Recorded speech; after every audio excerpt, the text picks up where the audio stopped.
sifting. Got some hard-working growing power people here. I believe you're sifting out the worms. What's your main job here? Is it worm sifting or is it just the actual soil? The worms have already been sifted out, so we're just clearing the larger particles from the casting. Thanks. Okay, so there's more aquaponics. These were built over the weekend. Right here. These systems then will be taken apart and brought to other cities.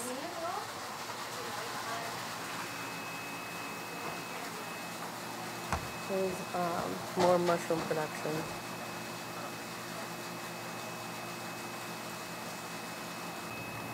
Okay, there's the digester.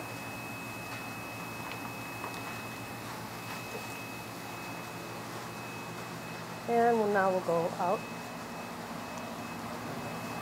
Outside.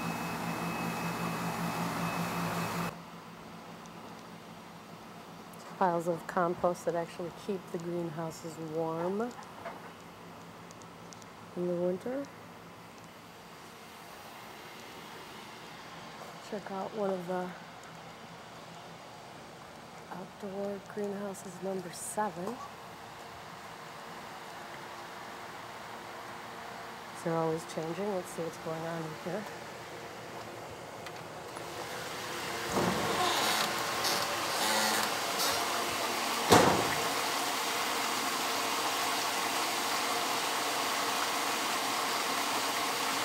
Okay. Let's tone it down.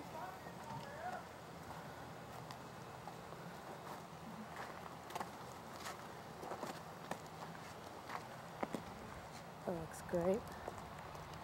I believe it was kale. Looks like they just harvested in greenhouse number 8.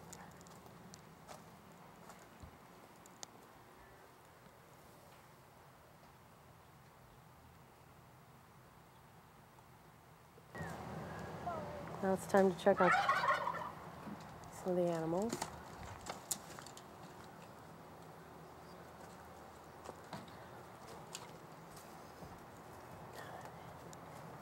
Hi guys.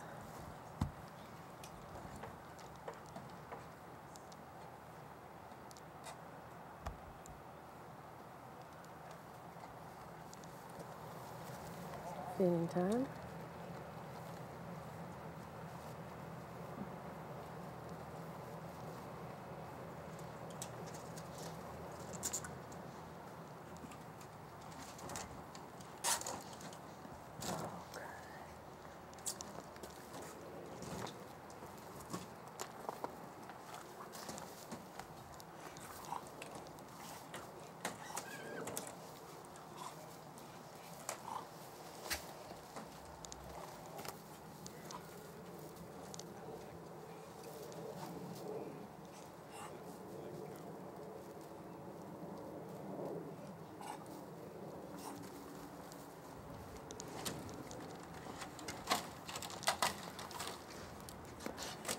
As you can see, growing power just goes on and on and on.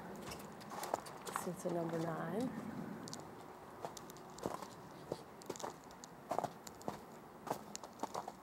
Spinach.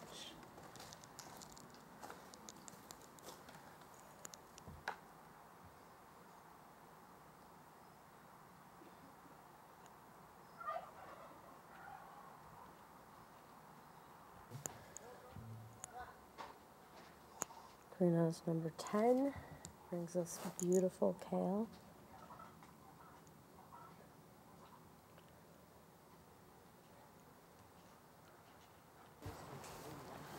Okay.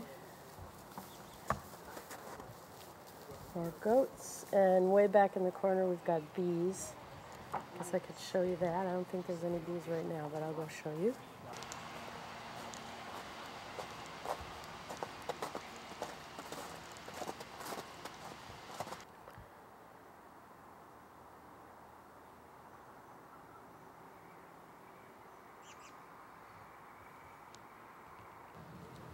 Okay, this is number 14. more production, and then there's storage there, and now let's go look at the chickens. First of all, the compost piles, finished compost.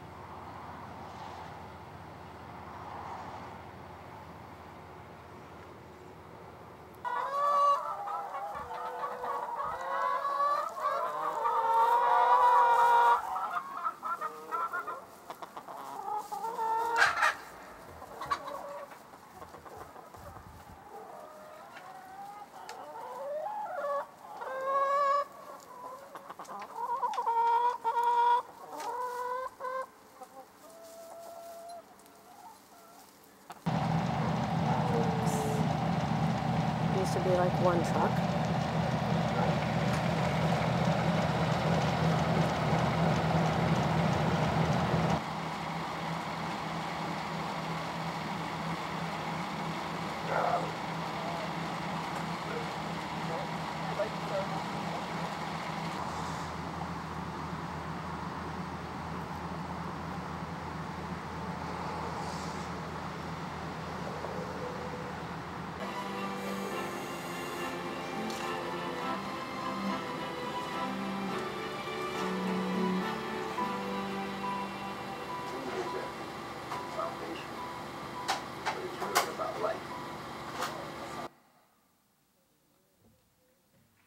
Okay, let's hear it from Growing Power and Will Allen.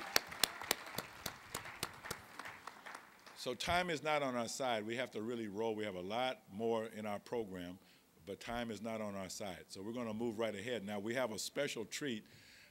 Will Allen wasn't here, but his daughter is with us.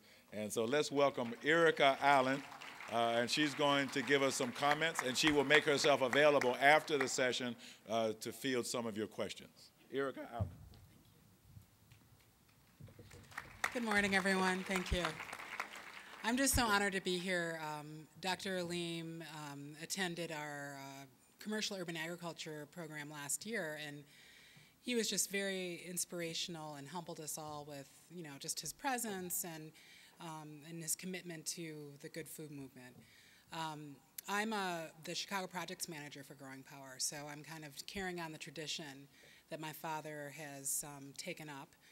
I've operated our office here for, it'll be 10 years next year, and have been slowly but surely carving some inroads into developing community-operated food systems here. So any of you who are Chicago-based, please come visit our new facility in Bridgeport on Iron Street. It's right off of 35th. It's a 7-acre facility, so it'll actually be a lot larger than what you just saw in the video. Comprehensive with the aquaponics, the vermicompost, compost, solar energy, anaerobic digestion, and pretty extensive youth employment and transitional job training. Last summer, we had the opportunity here in Chicago to work with CHA, Chicago Housing Authority, and we employed 150 adults in the Alcal Gardens housing project, if any of you are familiar with that. It's really kind of, you know, a very intense place for people to live. All African American folks living, 2,000 people without any grocery store within 4 miles, and surrounded by landfills and coke smelters, so all kinds of toxicity. And there's been several lawsuits filed on behalf of the folks that have lived there. So we had the opportunity to install a 2.5-acre farm, employed 150 people to install that farm, 40 youth, and now are continuing to work with 10 folks at our Iron Street facility who will be running that farm. And that is a huge achievement that we were able to harness those resources and not only employ folks, but have folks who are really invested in the food system. So there'll be greenhouses, you know, raised beds with lots of crops that will be sold and distributed within the community. And I just picked that one as an example of how environmental racism and oppression can be counteracted by us, and in a very holistic way. So we were able to include culinary and nutrition, people who had never drank water, didn't understand how important it is to hydrate, didn't understand basic nutrition. And to see the transformation within the community walking to this site every day, physically using our bodies every day. So I just, use that as an example, and that's, a very extreme community, how this work can really, really impact what I think we're all trying to do to really save ourselves and save our world. One of the things that I like to share, my dad gave me an article that I think a nun from the University of Marquette University in Milwaukee, there was an archive from the 20s about Egypt and about vermicomposting. And at one time in Egypt, during the Pharaoh times, vermicomposting was a state secret. It had a special priest class that tended the worms and understood that cycle of life and understanding of fertility. And it was key to the maintenance and survival of the kingdom. And we give that information away. We don't believe it should be a state secret. But it's really important to understand that this information is fundamental to universal law. This is how life is created, and it needs to be maintained. And we're a little microcosm of the universe, right? So to understand this, we understand ourselves better, and we become closer to God. So I urge you to get involved, even if it's just a little vermicompost bin in your kitchen or a little garden, that you understand fertility and where it comes from and what our role is. So I just welcome you all to Growing Power in Milwaukee. Come for a tour. Come visit our projects here in Chicago and the many, many projects across the country and internationally that we're involved in. You can go to our website, growingpower.org, and see all the information there, and please get involved. So thank you. It's an honor to be here.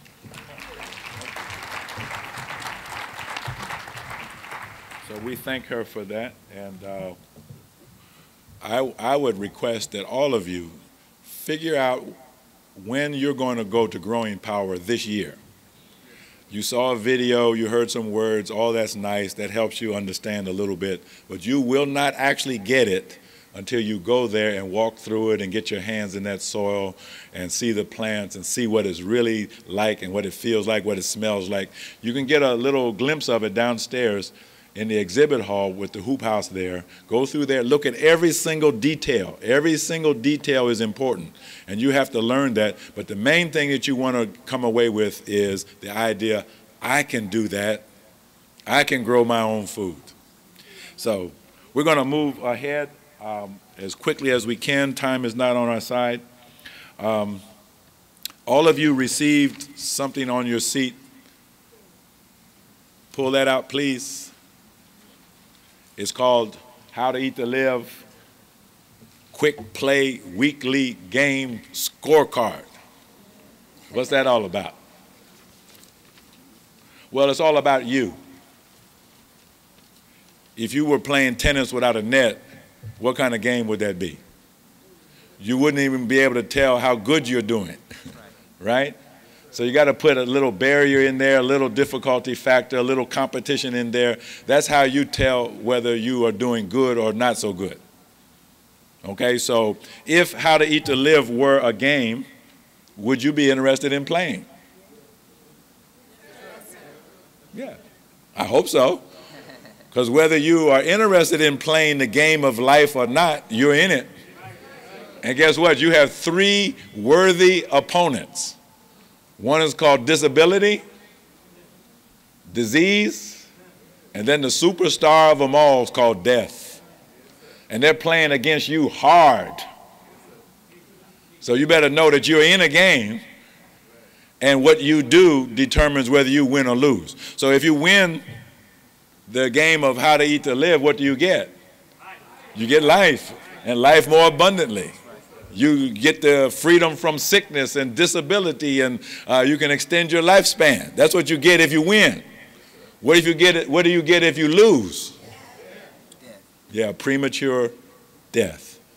And then pain and suffering along the way. So we should be very, very interested in knowing how well are we playing this game. So what are the rules of the game? Well, the rules of the game are found in the books. So that's why you should read the books. The major rule is eat the right foods and fast. Eat 1 meal a day. Those are the major rules. Okay? If you violate those rules, you're not going to win. You're going to lose. Okay? So How is the game scored? Well, if you look at your sheet, and this is just a pilot, I'm asking you to participate with this. We're going to develop this even more. Now, you are competing not just against disability, disease, and death. Actually, though, you're competing against yourself. So you'll see on the right-hand side, there's 4 columns representing the next 4 weeks. So what I want you to do, just to show you how easy it is to play, is I want you to give a flash answer to your activity according to the questions on the left-hand side for the previous week, last week. So what you're going to do right now is you're going to fill out that first column. That represents what you did over the last week. Now, what does a flash answer mean? It means, see, you could make this complicated and get out a calculator and try to calculate the percentage of this, that. No. A flash answer means the first number that comes into your mind, that's the answer. So the first question, for example, says, percentage of the time in the last week that you ate 1 meal a day. Okay, well, what's the answer? See, was it 60%? Was it 80%? Was it 100%? Whatever it flashes into your mind, don't think about it, just write it down. That's your score for that question. Then the next one, percentage of the time in the last week, and I think we have some slides, right, to show the PowerPoint. The percentage of the time in the last week that you ate home-cooked food. See, what's the flash answer? Was it 40%? Was it 100%? Okay, so just go down and answer those questions. Percentage of the days in the last week that you drank raw milk. Percentage of the days in the last week that you ate navy bean soup. Percentage of the days in the last week that you ate whole wheat toast. Percentage of the days in the last week that you ate 3 servings of whole fruit. Then the next question is about vegetables, both cooked and raw vegetables. Question number 9, percentage of time last year. Now this one's a little bit different. It's the last year that you actually participated in the monthly fast. And then number 10, here is the kicker. The percentage of food that you ate while at Saviours Day that you brought from home. In other words, this question is getting at, did you anticipate the fact that you were going to be eating room service? Eating in second-rate restaurants. I saw the poor, pitiful Muslims down there at that restaurant the other day, looking on, trying to see what you could find. Scavengers. I'm rubbing it in. I'm rubbing it in hard. See, because we should anticipate these things. And isn't that one of the reasons we need hoop houses? So when you come to Saviours Day, we got hoop houses where we bring our own food. We don't have to be eating these other people's food. What's wrong with us? Well, there's a lot wrong with us, but we're working on it, right? So that's basically how you score. So what you should have filled out just now is that first column, and then you go down to the bonus points. Percentage of food eaten that you grew yourself. How about that? When I answered the question, I had to put 0. Unfortunately. Percentage of the time that you cook for others, not just yourself, but are you concerned about feeding other people good food? Percentage of the time that you eat with your family at home. Yeah, Lord have mercy. See, that's why the family falls apart. Everybody's eating different times, different places. Okay, those are important things. Percent of the times in the last week that you exercised at least, well, exercise 3 times a week. That question needs to be redone, but you get the point, right? And then number 15, the number of times in the last week that you ate forbidden food. You ate them cashews. Or worse. That shrimp cocktail looks so good. I'll fast it out. So score yourself, and then you can add it up to see what your score is. And you're competing against yourself. Whatever your score is this week, can you improve it by next week? And then the next week, and the next week, and the next week, so as you gradually get your score going up. And the more of the basic principles of how to eat to live you get into actual practice, then the higher your score is going to be. Now, I did a little pilot study yesterday with about 20 people, and when I averaged out the score, the highest score was 1,030. One person scored over 1,000. One person got 1,000. Those were the two highest scores. Excuse me. The lowest score was 240. So if you look at the bottom, there's an interpretation of the scores. So if you're scoring over 1,000, then you are living abundantly. You're actually getting it done. If you're scoring somewhere between 750 and 1,000, then you're barely living. You're making it, but not by much. And then anything below 749 to 500, you're dying slowly, which is better than dying fast, which is where you get to below 499. So that poor brother, man, 240. This is somebody that is literally committing suicide. This is somebody that is literally doing what the Honorable Elijah Muhammad said that we do. We dig our graves with our teeth.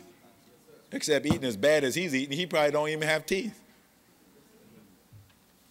So, that's the how to eat to live game. Are you willing to play? Yes, sir. Are you going to win? Are you playing to win? Yes, sir. Or playing to lose? So take an extra copy of this back to your home mosque, duplicate it, so that others can also play.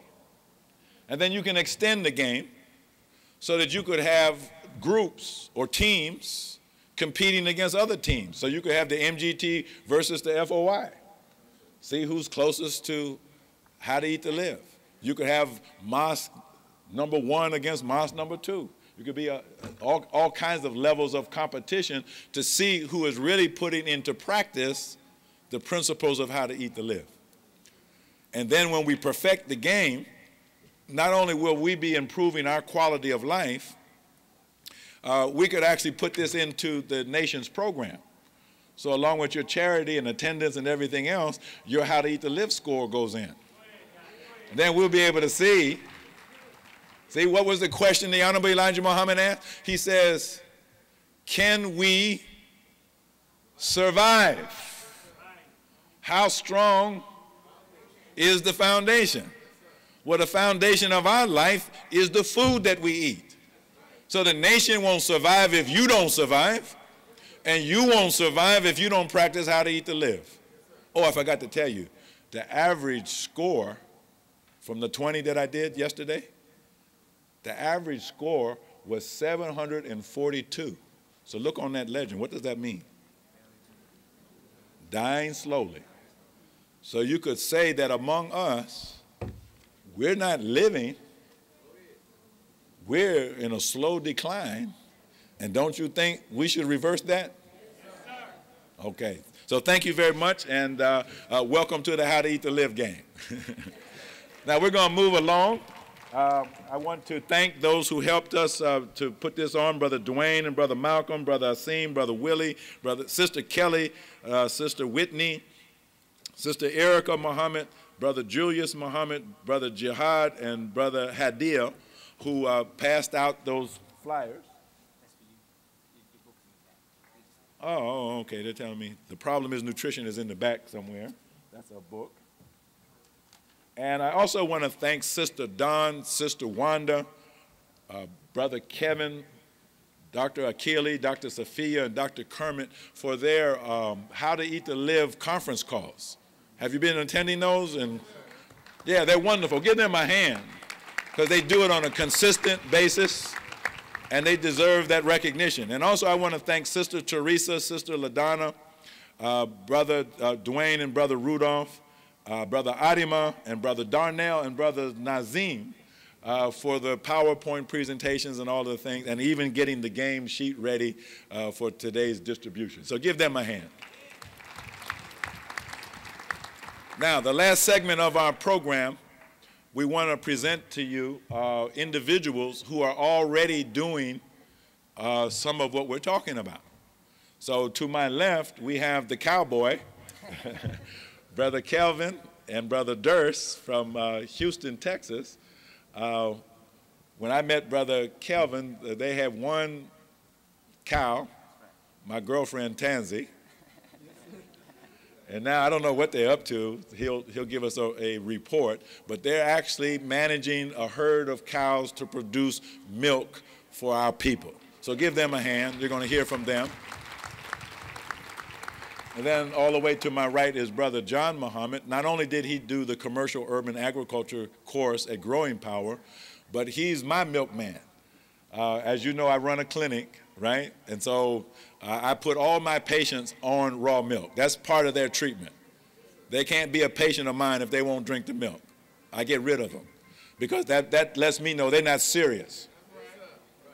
So if I can't get them to change their eating habits and get serious about health, well, you're not going to be my patient. You're not going to walk around telling people that you go see Dr. Muhammad and you look like you look. That's right. No, you won't either. That's right. That's right. I don't have no Rudy Poots on my team. So you can start out that way, but you can't stay that way, else I get rid of you. I only have winners, no losers. Because if I put up with losers, then I'll become a loser, right? So this is Brother John Muhammad, and he's my milkman because every Monday I got patients lined up waiting in the lobby, waiting for him because he comes down from Pennsylvania with the milk. And they come in there, and some of them buy 10 gallons a week, you know, because they're serious about their health. And so I want to have them close out our session because, yeah, I can talk about theory and this, that, and principles and practice and all that, but we want to hear from people who are really getting it done. And when you look at Brother Kelvin and Brother Durst and Brother John, you're not looking at people who are better than you. That's right. They ain't smarter than you. That's right. They don't believe more than you, That's right. but they're just getting it done. And so after this session is over, go talk to them. Find out what it takes to raise cows. Find out what it takes to have a milk program. Talk to them. Find out how it's done because we all have that responsibility. And so without any further delay, Brother Kelvin and Brother Durst, you have a film, right? Yes, sir. Anyhow, go ahead, brother. Thank you. Let's give Brother Aleem another round of applause, please.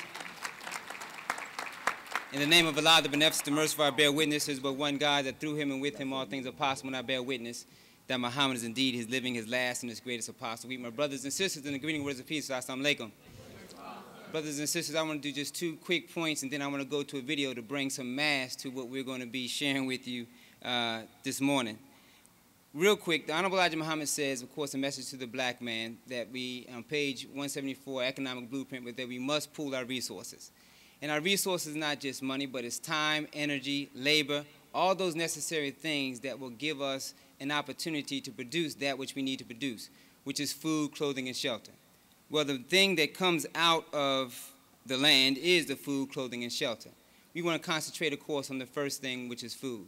So the Quran, when it talks about the we, we're looking at, I'm just happen to be speaking, but it's a we that is involved in bringing to fruition what you're about to see on the video in a second.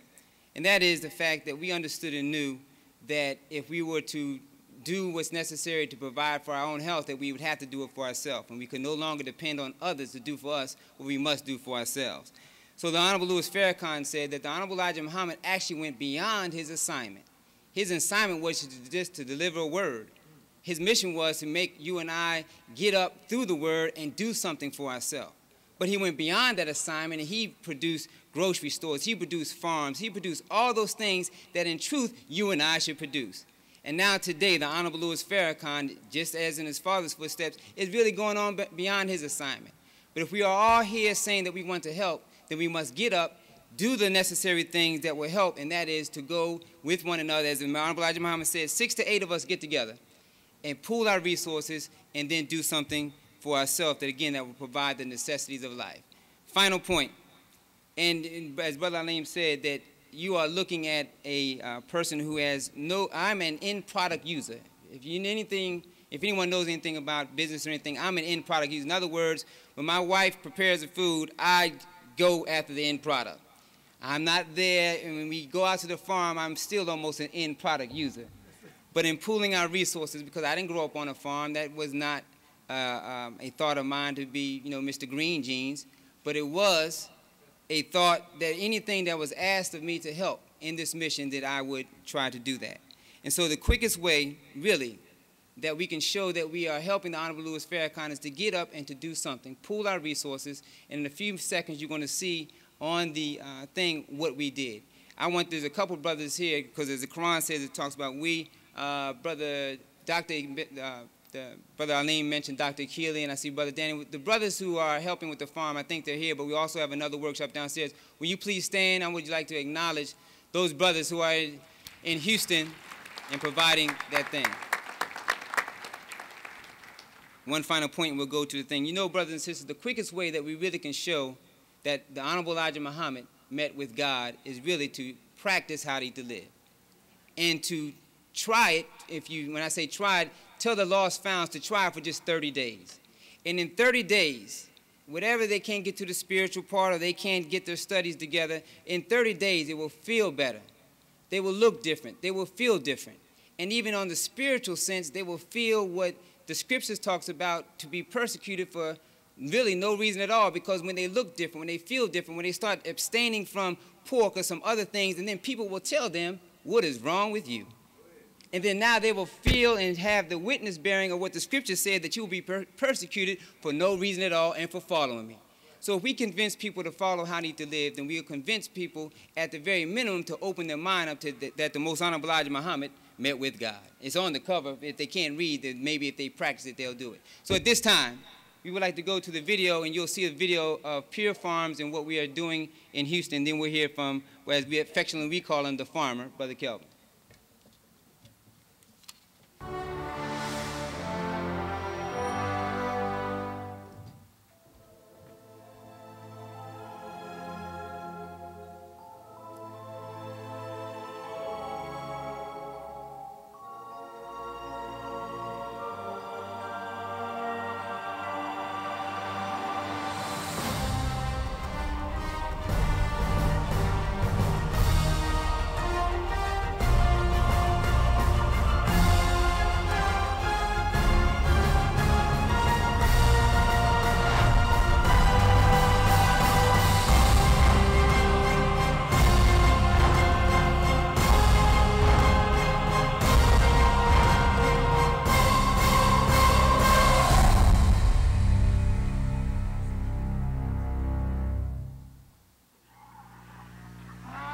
The basis of the Nation of Islam's program centers around land to supply basic needs.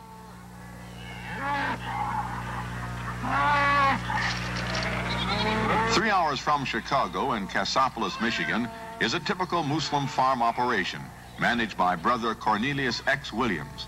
His involvement with this farm project goes back to the very beginning. We started about 3 years ago, shortly after I'd heard teaching in South Bend, and I was interviewed by the messenger, and he was talking about he wanted to get a farm started for the Muslims. And I had several interviews with him. He explained what he wanted and how he wanted it set up, and how he wanted to go about it. And then we started to purchase land in this area. The nation owns right at 1,000 acres here now. Well, it was